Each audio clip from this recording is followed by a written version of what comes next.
What's up mga pards? Another day, another vlog. This is Bernbok and welcome back to my YouTube channel. For today's video mga pards, it's another cafe vlog. And now we are here at Cafe Ru Taal. So mga pards, ito yung isa sa sikat na coffee shop dito sa Tagaytay. Pinupuntahan ng mga netizens and sobrang trending nito sa TikTok mga pards. So na-intriga ako and sakto naman for today ay nag-crave tayo after natin mag-lunch. Doon sa Carlos Pizza. By the way, I have vlog featuring that one. Check that out in my YouTube channel. Sakto mga pards, we're craving for some coffee kaya nagdamaan na din tayo dito sa Cafe Ru Taal. And if ever mga pards you're interested to see what's all about this hype, all about this coffee shop here in Tagaytay. And for me, I think this is one of the biggest I think coffee shop here in Tagaytay. This video is for you. Watch this before you go here. So without further ado mga pards, let's tour Cafe Ru Taal. Let's go mga pards.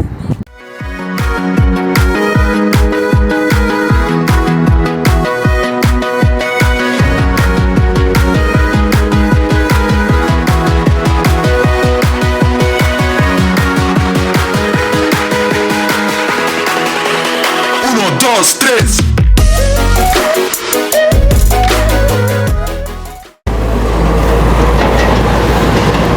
So mga pards, nandito na nga tayo sa isang sumisikat na coffee shop dito sa Tagaytay. Itong Cafe Ru Taal. And yan mga pards, nandito yung parking nila. Meron dyan, meron din dito na covered parking. So, ang laki niya mga pards in the outside. Pero let's see what we can expect in the inside. Kasi sakto mga pards, we just had our lunch and we are craving for some coffee. So sana ay masarap ang coffee nila. Yan, laki and sikat to sa TikTok mga pards along Aguinaldo Highway. Yan, so madami namang parking lot and I think konti lang ngayon because patay yung oras. So let's go inside. Ang dami ng mga vloggers na nagpunta dito, nag-review. Tignan natin kung sino mga nandito. Wala pa kasi akong sticker mga pards So comment down below kung kailangan ko na ba mag-sticker para malaman natin kung nakapag-vlog na din tayo.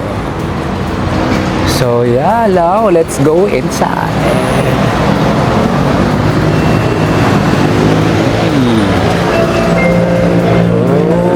So mga pards, they have breads. May bread sila. Hindi ko alam kung paano order, pero ayun yung menu. They have bread, so enter here. So I think baka o-order muna and then isi-serve or ano ba? Hindi ko rin alam. Tingnan natin mga parts. This one looks young. Cafe. Ano kaya to? Wala kasing label. Nandito kasi. Sorry, mali kasi yung daan ko. Dapat pala dito sa entry.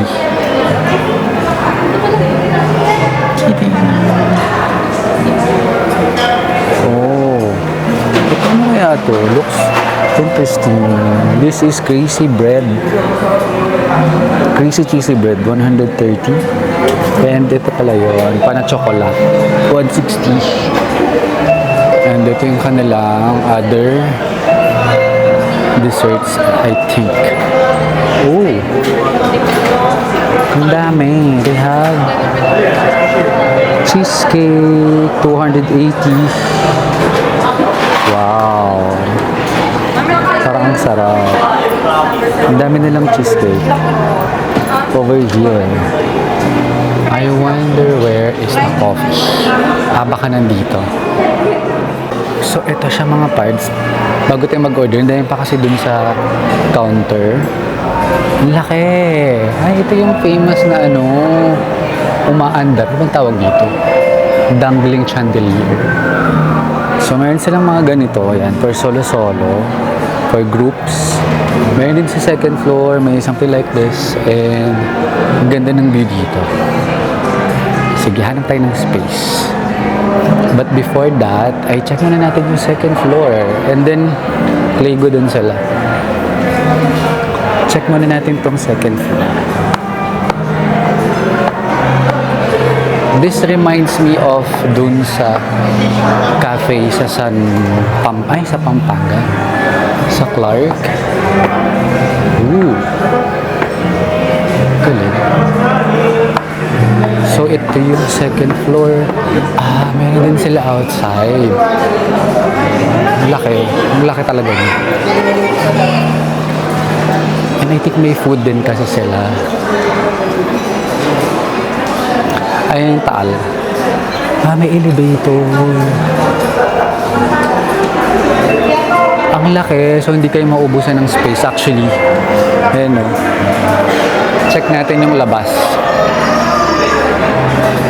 Kung ano yung view sa labas. I think this whole establishment is cafe room.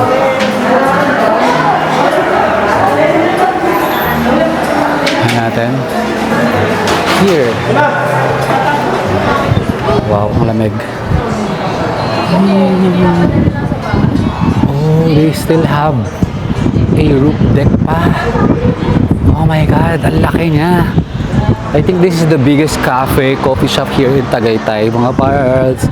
And this is the view from here.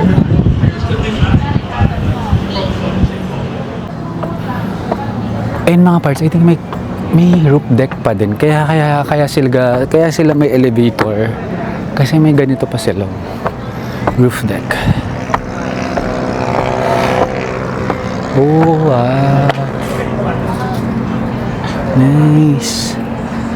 Cafe room.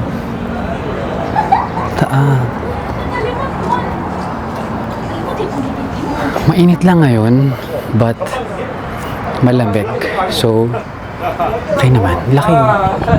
You can also enjoy your coffee here like they are doing right now. The thing lang is pag umulan. Laki ng cafe room. So, may pala sila dito sa taas, so parang bar. There. Oh my God. Parang maganda dito. Ay. Parang maganda dito. Oh my God. Ay, kaso ang init. Mainit siya. Pero I think maganda dito paghapon. Look, oh. Yan, oh. Spot na yan. Nice. And here, they also have a viewing deck. Ay, ang ganda. Ang ganda dito. Mga parts, ito yung coffee shop na hindi mawala ng upuan. Kasi usually, di ba, like in Starbucks or other places, punuan, other coffee shop. Dito ang dami. Look. And look at that view.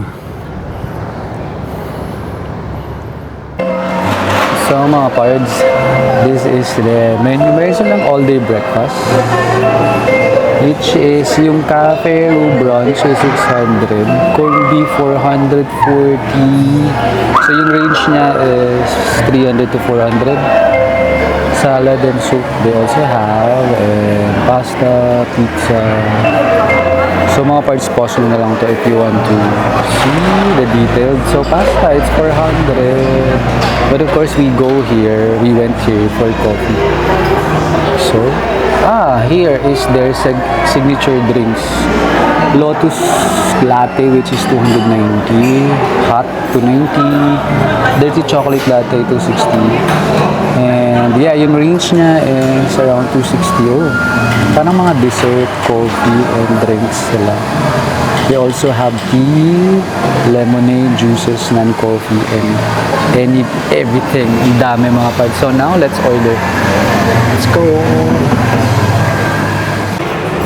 So mga parts, here is our order. Wow! Looks so yummy! So meron silang straw na cafe room, and of course there's although yung bestseller daw nila is the pana chocolate. And dito ako umupo, mas malapit dito sa famous dangling chandelier.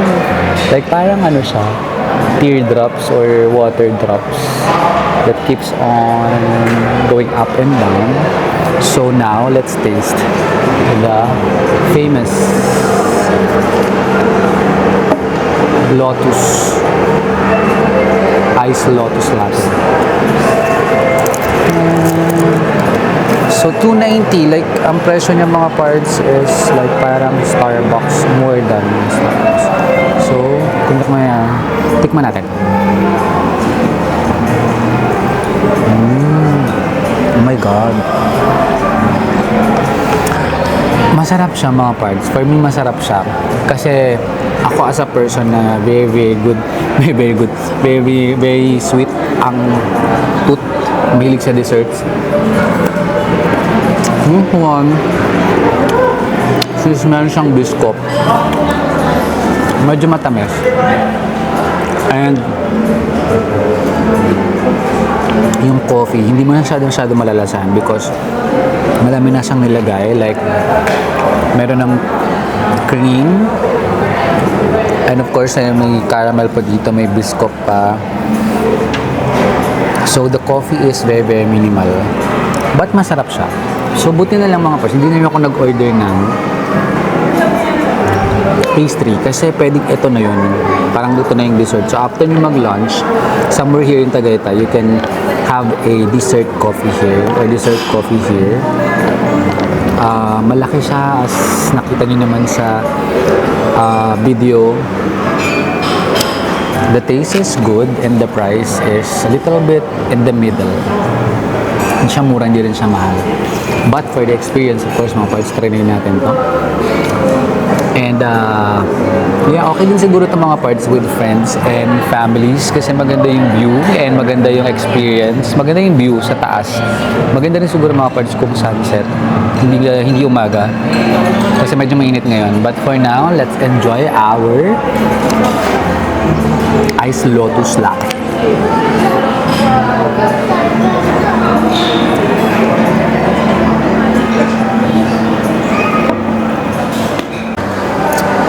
So mga pers, nakalimutan ko pala i-count sa inyo paano mag-order. So, ano siya, para siyang, ano yung coffee shop na yun? Yung merong floss. Anong coffee shop yun? Anong bread? Ayun, yung bread talk. So, kukuha ka muna ng pastries is if you want to order or if you want to buy yung pastries nila. May mga trays doon, meron ding tong. Bago kayo pumunta ng counter. And then, sa counter, doon kayo order ng coffee. Doon na din kayo magbabayad. They have credit card. They also accept GCash, I think, and cash. And after nyo magbayad, merong number na makikita kayo dito, which is, ayan, yung reference number. Like for me, it's 81. Tapos tatawagin na lang yung number nyo. Then, i-pick up mo siya. So, self-service siya and clean as you go din dito. So, kaya, yun lang yung kalakaran dito mga parts, in case you're curious. So, mga parts, ito yung kanilang washroom. Wow! And the CR is air-conditioned. So mga parts, ito yung washroom nila. Ganda rin ng view. And air-conditioned. Nice! Kaperu!